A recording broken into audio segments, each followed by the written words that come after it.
Hello students, welcome back to my YouTube channel. My name is Preeti Divyani and in today's video we are going to prove Urysohn's lemma.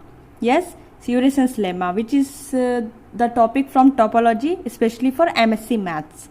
Statement of this lemma is, if A and B are disjoint closed subset of a normal topological space capital X, then there exists a continuous mapping small f such that capital X to closed interval 0 1 with 0 less than equals to fx of less than equals to 1 such that f of A is equals to singleton set 0 and f of B is equals to singleton set 1. So let us start the proof.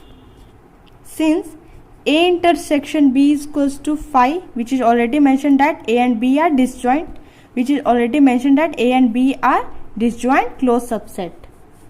This implies A is the subset of B complement and B is the subset of A complement. Very obvious. And since B is closed, this means its complement is open. B complement is an open subset of capital X containing a closed subset capital A of X. Understand? B is a closed, then its complement is open, which is a open subset of which? X, topological set S, X, which contain a closed subset A of X. And X is normal, which is already given in the statement that X is a normal topological space. Therefore, there exists an open set G1 by 2 such that A is the subset of G half and G half is the subset of G bar of 1 half, which is subset of B complement. Give it equation 1. Now, since G1 is an open set and containing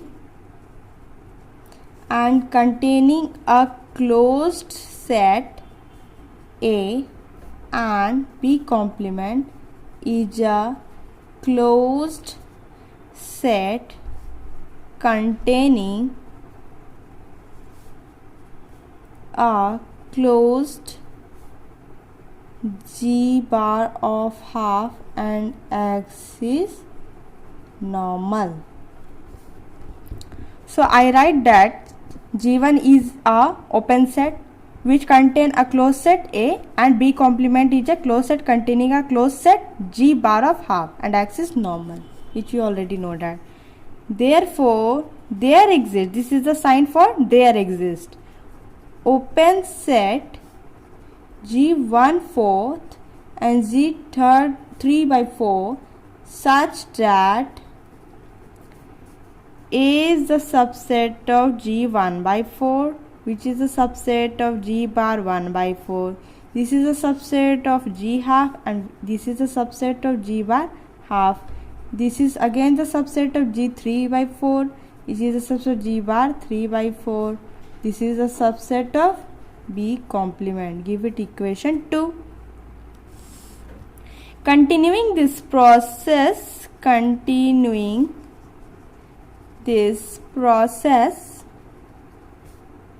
for a dyadic rational number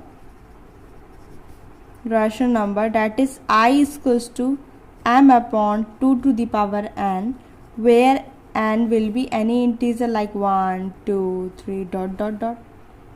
Okay, so let us construct an open set GL with the property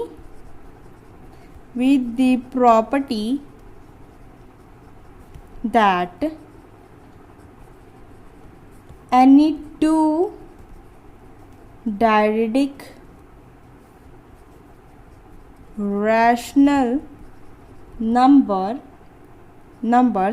L1 and L2 in closed interval 0 1 that is L1 is always less than or equals to L2, imply A is a subset of GL1, which is a subset of G bar of L1, subset of GL2, which is again the subset of G bar L2, subset of B complement. So we generally take this term. Let S is a set of all dyadic rational number in closed interval 0, 1, then clearly S is dense in closed interval 0, 1. S bar is equals to 0, 1. Now S bar is the sign for the set of all limit point of the set S, which is closed interval 0, 1. Now let us define the function small f on capital X by fx is equals to 0 for all x belongs to GL, and fx is equals to least upper bound of L is equals to m upon 2n x naught belongs to GL. Otherwise, since L is a proper fraction belongs to close interval 0, 1, this implies 0 is less than equals to 1. This also implies 0 less than equals to fx less than equals to 1. Also, if x belongs to capital A, then by construction of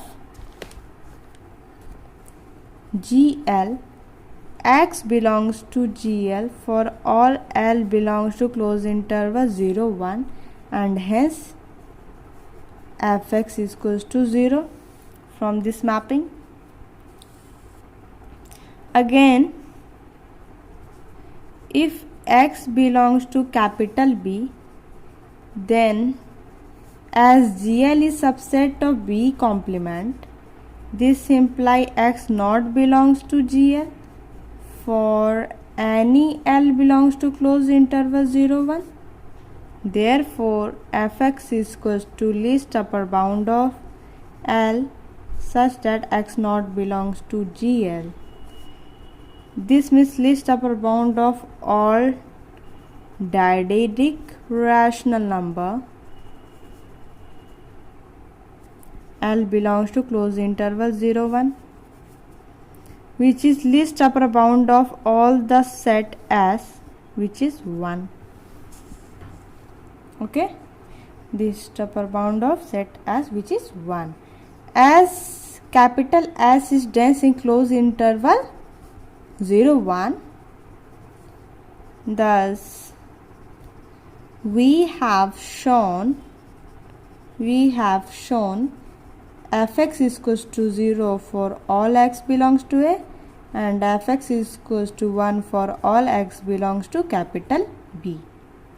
So f of A is equals to fx, x belongs to A, that is singleton set 0, and f of B is equals to fx such that x belongs to B is equals to singleton set 1. Now we want to prove that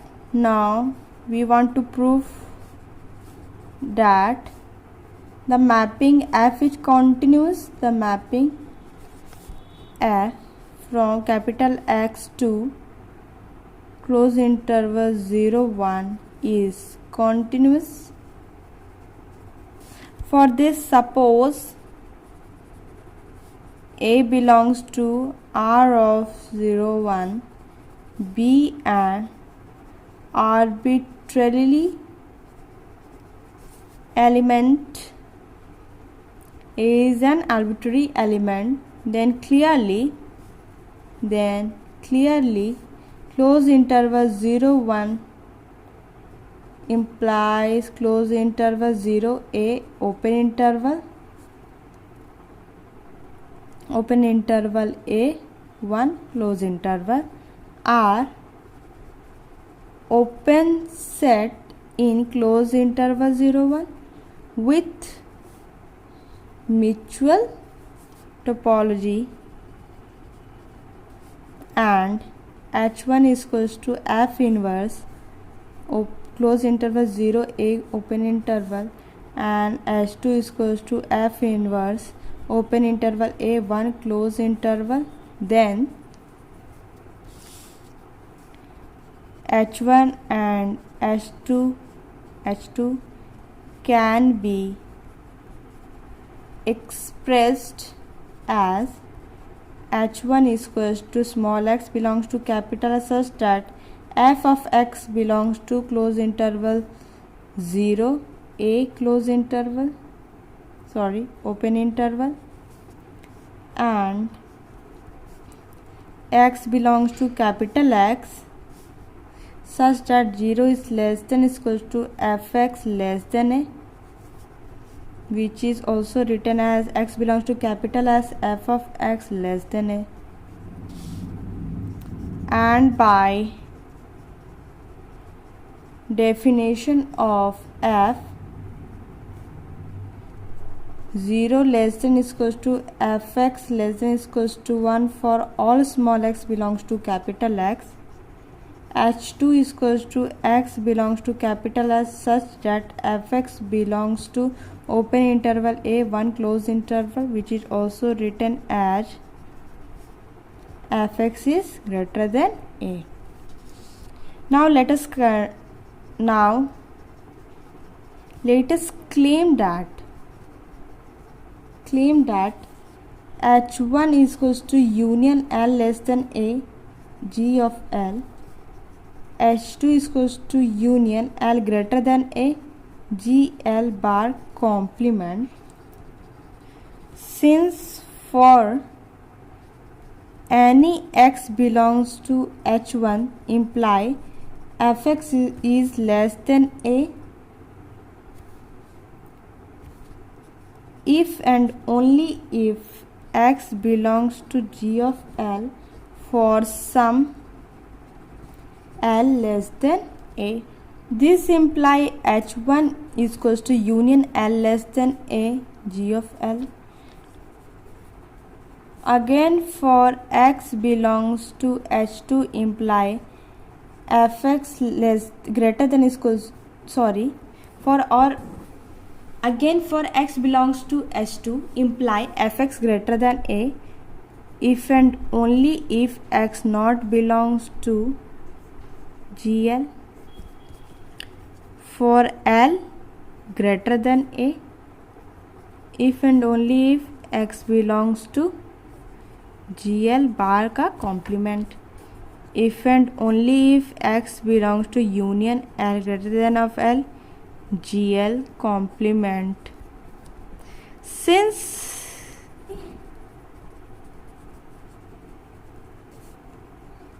union of open sets is an open set, we already know that arbitrarily union of open set is again an open set. Consequently H1 and H2 are open sets in capital X.